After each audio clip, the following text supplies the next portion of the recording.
wisdom, sa knowledge. Maraming salamat po at see you sa next segment. Bye-bye!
Hi, my name is Cyclopedia, short for Casombrerong Britannica Encyclopedia Wikipedia. And yeah, I have my hat removed just for this segment, and my role here is very simple and easy. Let me begin my task by asking. Have you seen my big book? I think I'm lost here. Where am I heading to? I'm concerned about my big book. Where's my big book? Can you help me find my big book? We're just right here, Toto. Our vocabulary term is impalpable. Impalpable. Ako, Toto, umuwi ka na. Hinahanap ka na ni Mr. Dictionary. Hinahanap ka na naman. Ang impalpable, mga sombreros, ay adjective. Meron tayong dalawang possible definitions dito. Una, ito po yung paglalarawan natin sa hindi kayang matouch or hindi kayang hawakan by touching ng ating mga kamay. Ang pangalawa naman po ay napakahirap or sobrang hirap ng isang bagay or ng isang sitwasyon, isang scenario na parang sobrang hirap para maunawaan or too difficult or subtle to be understood. Parang yung relationship. Joke lang po. Intangible, ang mga possible synonyms natin dito ay intangible, fine, delicate, thin, etc. At pag ginamit naman sa sentence ay let it fly, Mr. Dictionary. The greatest overpowering fragrance of love was impalpable. Authors Toto and Helen Keller wrote. Impalpable. Helen Keller. Do you know her?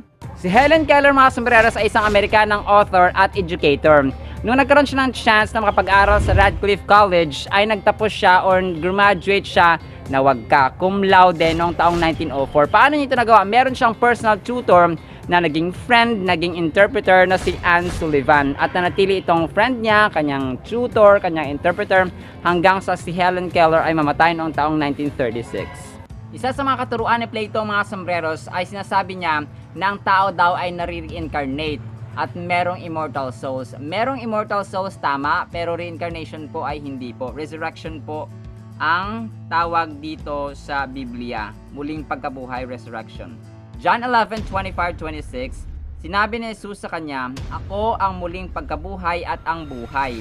Siya or ang sino mang sumasampalataya sa akin or sa kanya, bagaman siya or bagamat siya ay mamamatay, siya ay mabubuhay.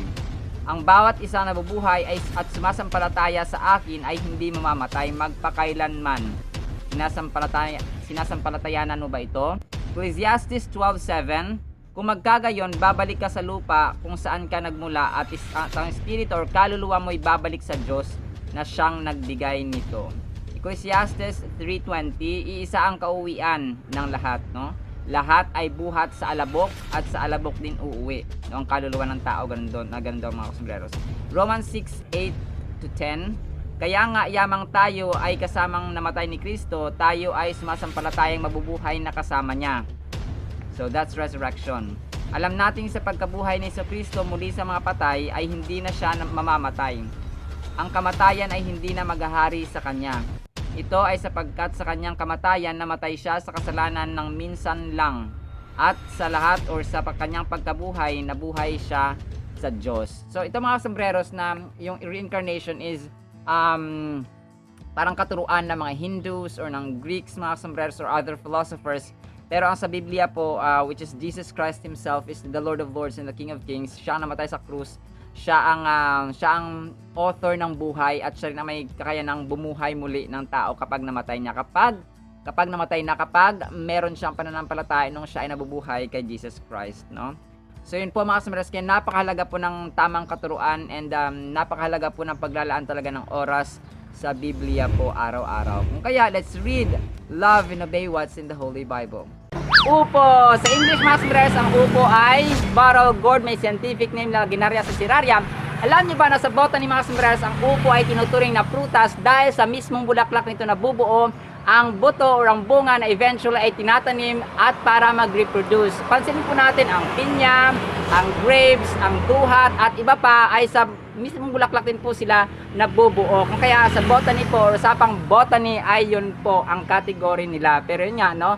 Ang bottom line po dito, mapagulay, mapaprutas, ay nagpapasalamat tayo dahil meron tayong biyaya mula sa Panginoon na upo. Masarap ito pagkinig. Muli po ito po si Kasombrerong Dennis. Ito po ang inyong hamak na lingkod, Kasombrerong Dennis. At sa paghatid ng kaalaman at tawa ay kasama ko sina Kebri Cyclopedia o Kasombrerong Britannica Encyclopedia Wikipedia. Si Mr. Dictionary. Si Kay Graham Teacher, kasombrerong grammar in speech.